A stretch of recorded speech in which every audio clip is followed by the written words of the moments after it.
Oh, The Acolyte, the latest TV from Disney Plus, which has so far produced a rather mediocre series of Star Wars TV shows. Everything's perfectly all right now. We're fine. We're all fine here now. Thank you. How are you? I mean, let's be fair, The Mandalorian started out pretty well. Everyone loved the first season or so. Up to that, it kind of tailed off a bit, but it was tolerable. Then we had Obi-Wan, which had some moments. It's nice to see him back, but yeah. Okay, I'm not going to mention Book of Boba Fett. No one cares about it. Let's just move on. And then we move on to Andor, which I thought was pretty cool actually, but it was kind of not really Star Wars. I'm probably in the camp of people who liked it more than didn't like it, but it was more kind of Blade Runner-esque, kind of dark, gritty. It seemed like almost a different world, but I didn't hate it. Oh, and then we come to Ashoka, which is just poor. It's probably very famous for this nice little piece of commentary.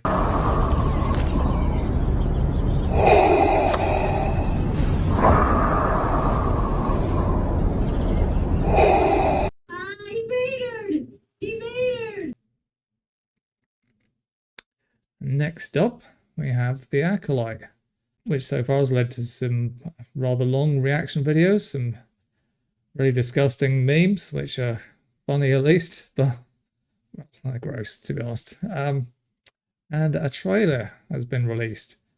Now, this trailer has set some new records, apparently getting, I think they said 9 million views, but it also has a rather impressive dislike ratio for those of you who use that plugin, which is a record in itself. The Critical Drinker has pointed out some interesting casting choices too. Star Wars has certainly had its ups and downs in the last few years. Sadly, more downs than ups. In the day, I genuinely went into the theatre excited to watch The Force Awakens, but I was left feeling like I'd watched a new Force of Hope Awakens. I didn't hate it. It at least gave me some hope for the future. No pun intended. But it was a new hope, just with an even bigger Death Star, and just the same plot. I didn't really know what the point of that was. Surely they could have come up with something original, but I didn't hate it. The Last Jedi, I just about got through. By the time we got to Rise of Skywalker, the original magic had pretty much gone, sadly for me. How embarrassing. Anyway, let's go on with watching this first trailer, shall we? How bad can it be? Close your eyes. Your eyes can deceive you. We must not trust them.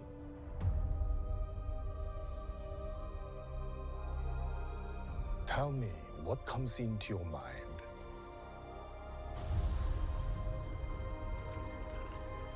Life. Balance. I see fire. One with child actors, sometimes they sound like they're reading off a card. Sound like the kid said icy fire or I see fire. That's hard to tell, but I'm assuming he said I see fire.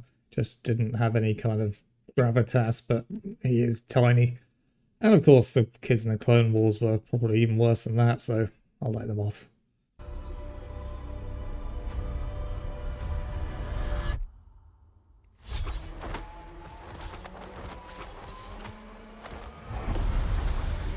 Nice to see Trinity back from The Matrix, of course.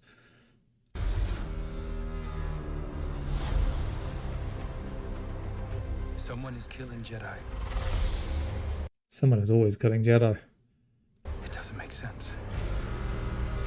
Let's hope it does make sense. What happened? I sensed darkness.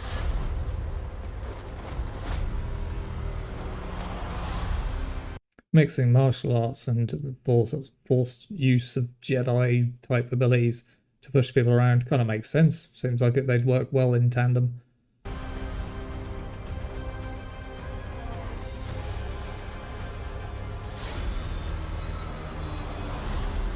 isn't about good or bad.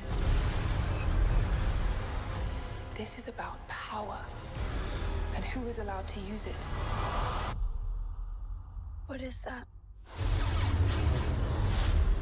It's an evil lightsaber.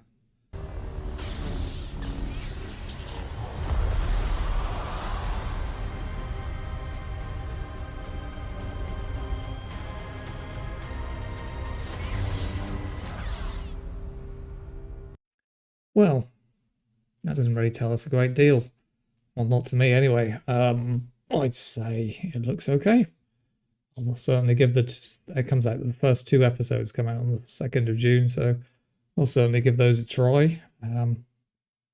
Nothing too terrible about it. Not too exciting either, but why not? There's not a great deal of amazing sci-fi around. Not that Star Wars has ever been particularly sci-fi, but it's action sci-fi. I guess we'll find out on the 2nd of June. Yeah, that's all I have to say about that. It's 1 minute 45 seconds of not a great deal. So yeah, if you like the video, and please subscribe. Thank you. Bye.